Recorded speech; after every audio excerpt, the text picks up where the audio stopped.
لكل رتبة دور مهم وأساسي. درجات الكهنوت والألقاب الدينية بالكنيسة القبطية الأرثوذكسية. أصدقائي المتابعين لقناة كوبتك كوجي، أهلا بيكم بفيديو جديد على القناة. وقبل ما نبدأ ما تنسوش تعملوا لايك للفيديو واشتراك في القناة علشان يوصل لكم كل جديد بننزله. تختلف في الكنيسة القبطية الأرثوذكسية الدرجات الكهنوتية التي لها العديد من الألقاب ما بين شماس وكاهن وقمص وراهب وقسيس وأسقف ومطران وبطريرك وغيرها من المسميات التي تعطى للشخص الكنسي وفق الرتبة التي حصل عليها بالكنيسة، ولكل رتبة دور هام وأساسي داخل الكنيسة. وفي هذا الفيديو نستعرض لكم درجات الكهنوت الموجودة بكنيستنا القبطية الأرثوذكسية والألقاب الدينية ومهامها الوظيفية. أولا، البابا أو البطريرك هو المسؤول الأول عن الرعاية بالكنيسة القبطية، ويطلق عليه بطريرك الإسكندرية باعتبار أن الإسكندرية هي أول مدينة مصرية دخلها القديس ماري مرقس الرسول، وهو أحد رسل السيد المسيح ليبشر مصر بالمسيحية. والبابا هو رئيس جميع المطارنة والأساقفة وصاحب أعلى درجة كهنوتية بالكنيسة. ثانيا، المطران، والمطران هو أسقف شيخ مسن ذو أقدمية، ويكون عادة أسقفا على أبروشية أي منطقة تضم عدة كنائس في محافظة أو مدينة. وكلمة مطران يونانية الأصل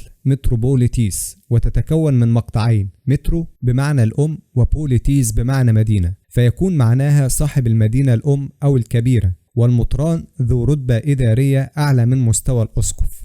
ثالثا، الأسقف، يكون الأسقف مسؤولا عن عدد من الكنائس داخل إقليم معين أو خدمة قطاع مخصص داخل الكنيسة القبطية، ويكون الأسقف رئيسا على الآباء القصوص وقمامسة الكنائس الواقعة داخل إبارشية جديدة أو صغيرة، وهو بالأساس يكون راهب بتول أي لم يتزوج، ويتم اختياره ليرسم أسقفا. ويعد الأسقف من أشهر الرتب الكنسية في كنيستنا، ويتخذ عادة الكنيسة الكبرى في الإقليم مقرا له، وتعرف في هذه الحالة بالمطرانية. رابعا، الآباء القصوص والقمامسة، والقس أو القمص هو أحد الخدام بالكنيسة، كان شماسا، ويقوم الأسقف أو البطريرك برسامته كاهنا ليرعى أبناء الكنيسة في الأمور الروحية والإدارية والافتقاد والاطمئنان على رعايا الكنيسة. وكلمة قس كلمة يونانية بمعنى بريسفيتيروس، ومعناها شفيع أو شيخ، ويقابلها في اللغة السريانية كشيشو ومعناها شيخ. والأب الكاهن يسمى شيخا نظرا لأهمية وظيفته وتوقيرا له حتى ولم يكن قد وصل إلى سن الشيخوخة، وبعد مرور سنوات من خدمته يتم ترقيته لرتبة القمصية. 5. الشماس، والشماس هو خادم الكنيسة ويقوم بمعاونة الكاهن في أداء الخدمات الدينية والصلوات الكنسية، وورد ذكر وظيفته لأول مرة في سفر أعمال الرسل، حيث تم اختيار عدد من المؤمنين واشترطت فيهم اشتراطات معينة للقيام بعدد من الخدمات.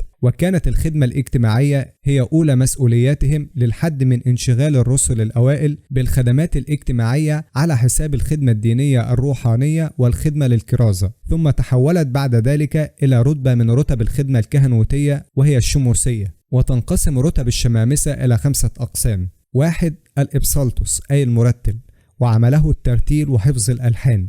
2. الأنغنوستوس أي القارئ، ويطلق عليه أغنوستوس، وعمله تلاوة القراءات اليومية في الكنيسة وتلاوة أسماء الآباء البطاركة الذين تنيحوا، ومشاركته أيضا في التسبيح وترديد الألحان والوعظ والتعليم. 3. الإيبودياكون أي مساعد الشماس، وعمله إيقاد سروج الكنيسة، حفظ كتب الكنيسة وثياب الكهنة والخدام، تعمير المجامر، ويساعد الدياكون وينوب عنه إذا دعت الحاجة. 4. الدياكون، إلى جانب الوظائف السابقة يقوم الدياكون بالتنبيه على المصلين ببدء الصلوات وحفظ النظام والسكون أثناء الصلاة، وأيضا من عملية تنظيف الهيكل وترتيب المذبح وقراءة الإنجيل في القداس الإلهي وخدمة الأرامل والمرضى والمحتاجين والوعظ والتعليم، ويتلو المردات من داخل الهيكل، ويشترك مع الأب الكاهن في جميع الصلوات الطقسية الأخرى كالمعمودية وصلوات اللقان وباقي الصلوات الطقسية. 5. الأرشدياكون أي رئيس الشمامسة، ويكون بالغا وأن يكون ملما بكل وظائف المرتل والأنغنوستوس والإيبودياكون والدياكون، وعمله يرأس جميع الرتب الشماسية ويدير أمورها ويحدد لها أعمالها. في حالة الضرورة يمكنه المساعدة في التناول بإذن من الأب الكاهن.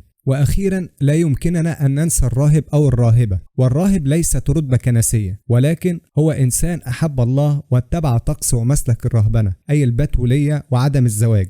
ويعيش الرهبان بأديرة مخصصة لهم، والراهبات لهن أديرة بعيدة ومستقلة عن الرهبان، ودائما ما تكون في الصحاري ليعيشوا بعيدا عن الضوضاء. ولكل دير يوجد رئيس الدير أو الأب المسؤول عنه، وهو في الغالب يتم رسامته أسقفا، وله نظام خاص بالرهبنة في الكنيسة القبطية الأرثوذكسية. وتقوم حركة الرهبنة على الأسس التالية: البتولية، الطاعة، الفقر الاختياري، التفرغ للعبادة. وقد ظهرت 3 أنواع رئيسية للرهبنة. 1. نظام الوحدة، حيث يعيش الراهب في قلايته، وهي الحجرة المخصصة له في عزلة داخل الدير أو في مغارة خارج الدير، يمارس حياة التأمل والعبادة والعمل اليدوي. 2. نظام الشركة، وهو تعيش فيه جماعة الرهبان معا داخل سور واحد، يشتركون في صلوات يومية وأيضا في الطعام. كل شخص يمارس عملا يناسب إمكانياته أو مواهبه في الدير حسبما يشير رئيس الدير عليه.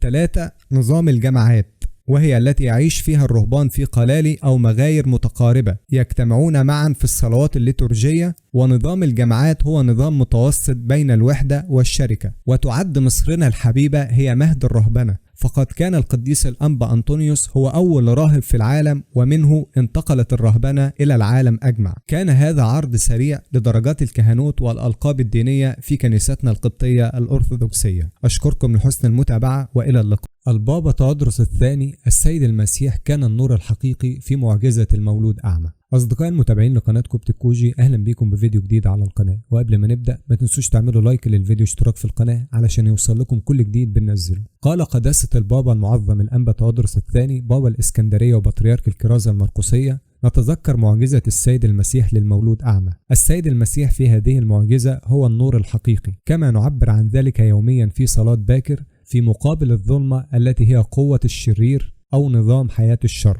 وأضاف قداسة البابا أن السيد المسيح كان يقول: أنا هو نور العالم، معلنا طبيعة الله لعملين: يفضح الخطية ويبددها، ويكشف الأسرار ويعلنها. وأشار البابا تودروس إلى أن المعجزة وسيلة إيضاح لحقيقة لاهوتية كبرى، أنه هو الخالق.